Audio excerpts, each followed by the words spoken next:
Chapter 37 of Your Psychic Powers and How to Develop Them. Recording by Alex Carraz. Your Psychic Powers and How to Develop Them by Hereward Carrington. Chapter 37. Snares and Pitfalls to Avoid.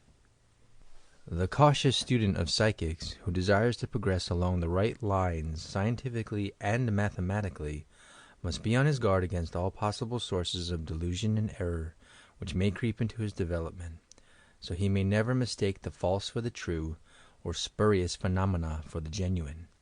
A few sources of error and some of the mistakes which the psychic student is apt to make will be pointed out in this chapter, together with the means and methods of guarding against them. First of all, do not be too credulous of the phenomena you receive and accept. If you have a chill or a nervous twitch, do not assume that this is some message or a touch from a spirit hand. It may be so, but you must receive good proof of the fact before accepting it. Should you be too credulous and accept all such incidents as genuine phenomena, you will soon be led away so far that you will become unbalanced in your point of view. The over-negative condition. In your development, do not be too negative.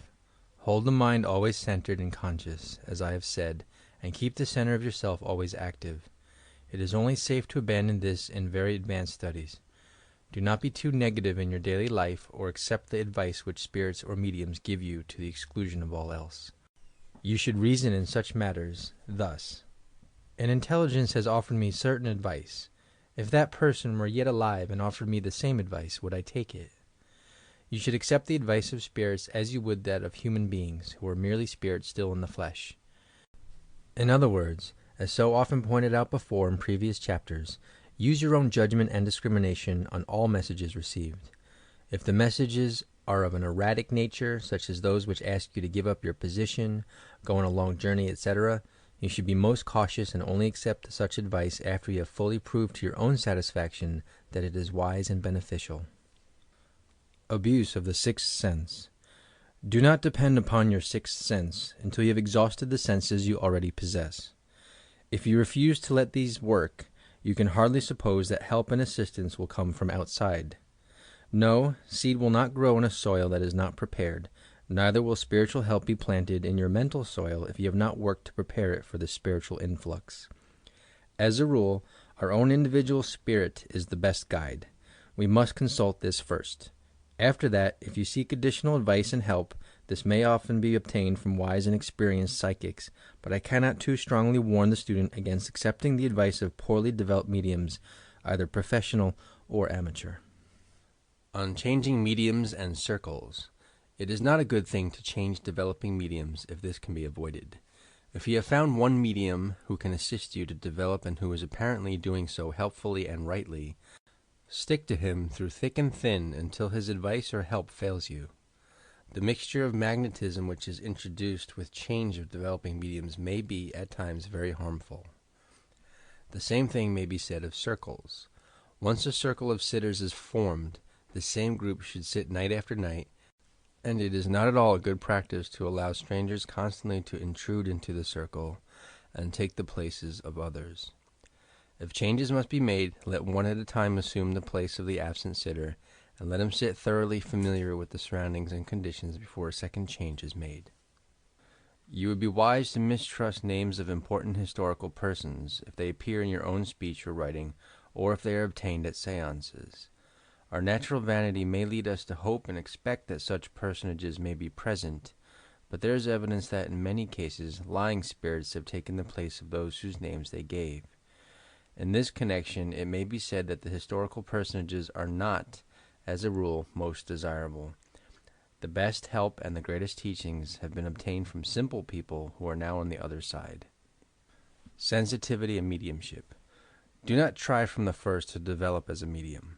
Try rather to cultivate your own psychic powers and strengthen your own inner nature. After you have developed psychically and spiritually in this way, you'll be far better enabled to receive and transmit genuine mediumistic messages. Better enabled also to interpret them, better able to withstand the strain of mediumship, and run far less danger of obsession and other unpleasant symptoms which badly developed mediums are likely to encounter. Cultivate your psychic self, therefore, and after this has been truly trained, begin to train your mediumistic powers. Be on the lookout for evil and lying spirits who will constantly deceive you if you are not prepared for them and remain too open and receptive. Study your own phenomena and endeavor to disengage genuine psychic and mediumistic manifestations from those due to your own subconscious mind. This is an excellent and very helpful practice which will prove useful to you as you progress. Do not assume that all figures which you see are spirits. They may be thought forms, doubles, etheric bodies, or imaginary creations of your own. Things a psychic should avoid. You can only learn to disentangle this wonderful chain and separate the true from the false after months and perhaps years of study, observation, and experiment. Above all, remember that symbolic figures and representations must be interpreted symbolically and should never be accepted as representing the truth as it actually exists. One of the great dangers to the amateur medium, as before explained, is that of extending his symbolic, intuitive impressions beyond the proper point.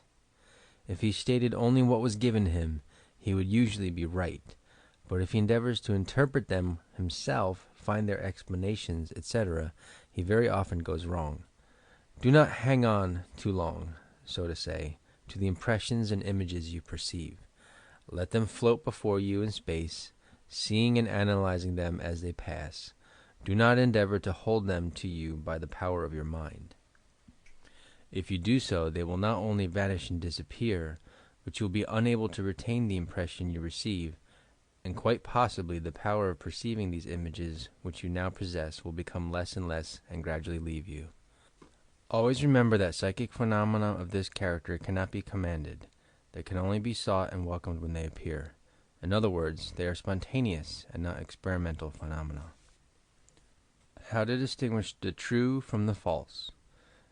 If you constantly make use of your own judgment and critical faculty in studying the phenomena which you develop or those which you may observe in others, you will build up within yourself two things. One of these is the power of judging, that is, the ability to perceive the true from the false, and which above all else is what you as a psychic desire. It is difficult to explain the difference in words, but as nearly as possible it may be said that these phenomena which are innately true carry with them a sense of conviction, a feeling of warmth and familiarity, and we feel them as part of ourselves. The other phenomena, although occurring in our own minds, will seem to us cold, strange, and extraneous, and when once this power to distinguish between the two types of phenomena has been developed, you have taken one of the most important forward steps that is possible for any psychic to take. Many mediums, indeed, never reach this state. Their mediumship is chaotic. It has never been developed on rational, progressive lines. But if you have done so, you may rest assured that you are not only a genuine and true medium, but you have passed through the early stages and danger zones which so often beset the student in the early stages of development. How to guard against outside influence. The second important step which the student takes after he has once passed this stage is that while he will be sensitive and receptive to telepathic, clairvoyant, and other forms of perception, and also to spirits both in and out of the body, he will be practically impervious to harmful or malicious thoughts and influences which may be impelled against him not only on this sphere, but by the spirit world as well.